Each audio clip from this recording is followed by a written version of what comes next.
बहुत समय पहले की बात है। एक दूर देश में एक बहुत ही न्यायी और दयालु बादशाह रहता था। नाम था सुल्तान आरिफ खान। उसका राज्य समृद्ध था, जनता खुश थी और चारों ओर शांति थी। पर जो बात इस बादशाह को बाकी राजाओं से अलग बनाती थी, वो थी उसका इंसाफ करने का तरीका। वो कहता था, अगर कोई गरीब मेरे दरबार तक पहुंच जाए तो उसे इंसाफ जरूर मिलेगा, चाहे दोषी मेरा अपना खून ही क्यों ना हो। एक रात जब सारा शहर सो रहा था, बादशाह अपने रूप को बदलकर सादे कपड़ों में शहर की गलियों में घूम रहा था। उसे आदत थी कि वो वेश बदलकर जनता का हाल खुद देखे। चलते चलते उसने देखा, एक छोटी सी गली में एक गरीब बुजुर्ग और उसका जवान बेटा किसी से झगड़ रहे थे। सामने एक अमीर व्यापारी का नौकर था जो उनकी छोटी सी दुकान के सामने जोर जोर से चिल्ला रहा था। बादशाह पास गया और पूछा, क्या बात है, क्यों इतना शोर मचा रखा है? बुजुर्ग ने कांपती आवाज में कहा, हुजूर, इस अमीर के नौकर ने हमारे बेटे को चोर कह दिया। कहता है कि हमने उसकी दुकान से सोने की अंगूठी चुरा ली है। नौकर बोला, मैंने अपनी आंखों से देखा है, ये लड़का वहां से भाग रहा था। बादशाह ने दोनों की बात सुनी और धीरे से कहा, कल दरबार में चलो, वहां हाकिम तुम्हें इंसाफ देगा। उसे क्या पता था कि वो हाकिम खुद वही बादशाह है। अगले दिन दोनों पक्ष दरबार में पहुंचे। बादशाह अपने असली सिंहासन पर बैठा था। बुजुर्ग ने देखा तो हैरान रह गया।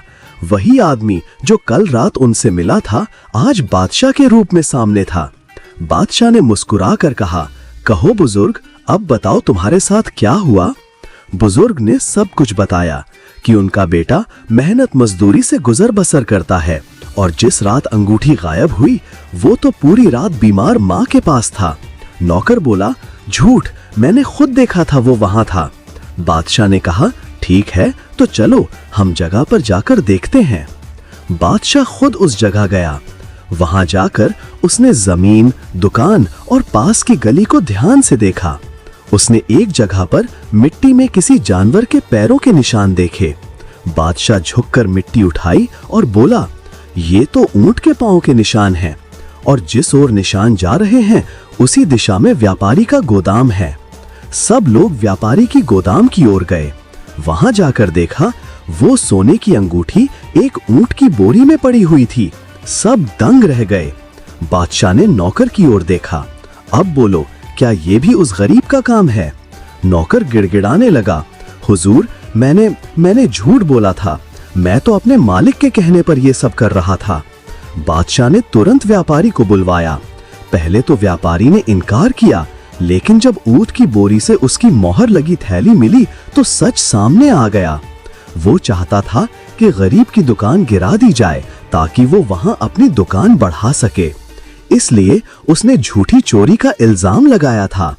बादशाह ने कड़क आवाज में कहा, जो गरीब पर झूठा इल्जाम लगाता है वो सबसे बड़ा अपराधी है। फिर उसने हुक्म दिया कि व्यापारी से गरीब को 3 गुना मुआवजा दिया जाए और नौकर को झूठ बोलने की सजा दी जाए ताकि आगे कोई गरीब पर झूठा इल्जाम ना लगाए। बुजुर्ग और उसका बेटा रो पड़े। उन्होंने बादशाह के पैरों में सिर झुका दिया। बादशाह ने कहा, इंसाफ वहीं जिंदा रहता है जहां सच्चाई को ताकत मिलती है। बुजुर्ग ने हाथ उठाकर दुआ दी, खुदा आपको हमेशा सलामत रखे हुजूर। जब तक ऐसे बादशाह हैं, इस धरती पर कभी जुल्म नहीं बढ़ेगा। उस दिन के बाद बादशाह ने अपने दरबार के सामने एक पत्थर लगवाया जिस पर लिखा था, यहाँ हर इंसान को बराबर इंसाफ मिलेगा, चाहे वो अमीर हो या गरीब। राज्य में फिर कभी किसी ने झूठा इल्जाम लगाने की हिम्मत नहीं की और सुल्तान आरिफ खान का नाम आज भी याद किया जाता है, एक ऐसे राजा के रूप में जो खुद रातों में निकलता था सिर्फ अपनी प्रजा को इंसाफ दिलाने के लिए।